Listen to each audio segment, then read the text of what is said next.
So I have exhausted my politeness. I have been speaking with mrmark262 while I've been making videos and messaging him and asking him serious questions. And every time I get back an insult or snide comment or Peter Ruckman would put you in his place, put you in your place. And he keeps claiming I'm uninformed. Yet he cannot answer any of my questions. Why do I say he cannot? Because he has not answered one of my questions. And the hallmarks of somebody who knows they're wrong is being very defensive and hostile. And even just the first couple of exchanges where I was really nice and polite because I figured it's a sensitive subject with this guy. No, total hostility in return. I can't believe that this person actually believes in Christ. Wouldn't you want to know what the closest thing that Christ said? Uh, the King James is 400 years old. The language is very dated, and they didn't have access to the best manuscripts. Read the letter that the King James translators wrote to the readers. There is nothing Christian in this man. He says that he was scared when he was weak, but now he worked out, so he's not. So that's what Christianity is. Is you're one way when you're not strong, and another way when you have strength. Sounds like the Prophet Muhammad. Uh, he bashes the original autographs, the Greek, the manuscript. We don't even know the original words. Do you know how much we do? We really that have in common.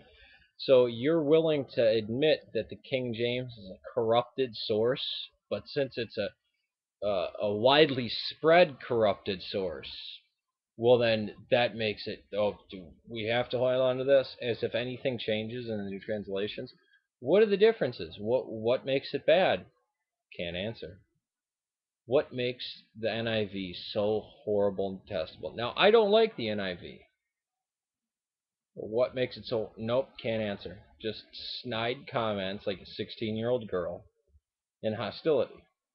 The only other people I've ever seen this in are the extreme liberal, progressive, uh, ridiculously, you present them with facts. Well, fascist.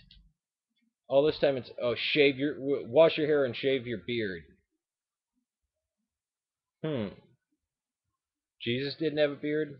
John the Baptist, who lived in the wilderness, uh, ate honey and locusts and wore a camel hair coat. These things have nothing to do with it.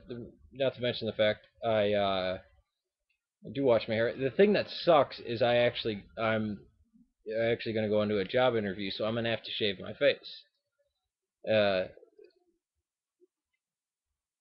I wish I could keep it on just to show them, no, you don't need to. Why can't he answer any of my questions? Why did he have to turn hostile and defensive?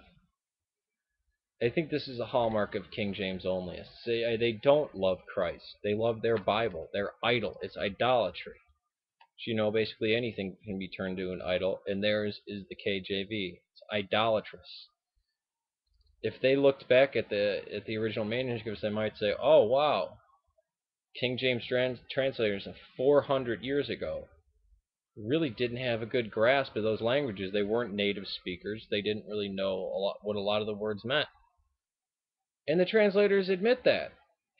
Another thing about the translators is they were Catholic, high church Anglicans. And this person who's, I don't know, a Pentecostal or a Baptist or some type of Christian fundamentalist would agree with nothing that they said. He speaks against infant baptism. All of the translators, King James believed in infant baptism. Talks about Westcott and Hort. I don't care about them. None of my questions were about Westcott and Hort. But he has to bring in these things. It's like if you're talking to somebody about environmentalism. Well, what do you think about Bush's war in Iraq? I mean, how can you agree with that? Whoa, I never said I agreed with that. What about these questions about global warming? Well, George Bush and healthcare, again, obscuring the subject. Uh, this reminds me of the extreme liberals and the Westboro Baptists. Does he have a hatred for America like them?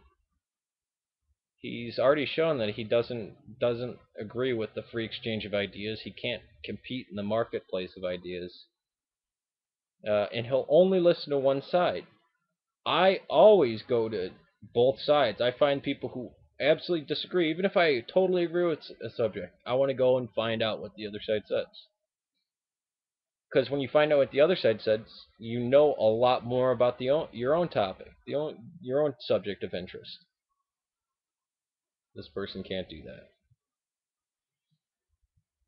Christ said, "To those who have ears that can hear, listen."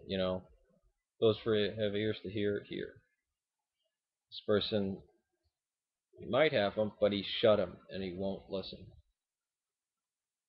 Not even a simple conversation.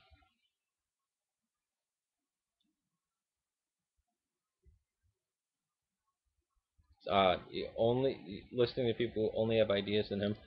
But even if there's a miscommunication, like there was here, he can't even hear what I'm saying. He doesn't have ears to hear. He's going to absolutely disagree with somebody and push them off.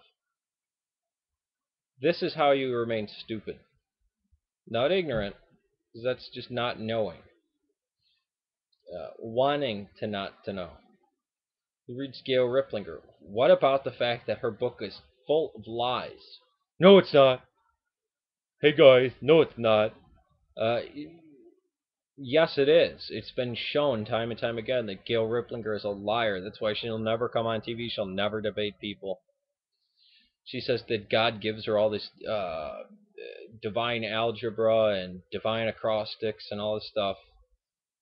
Does he believe she's a prophet? Because she's been proved wrong many times. What do you do with the prophet that makes a false prophecy? You never listen to a word they say.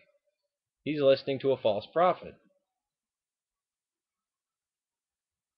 And he lies. He lied in his video.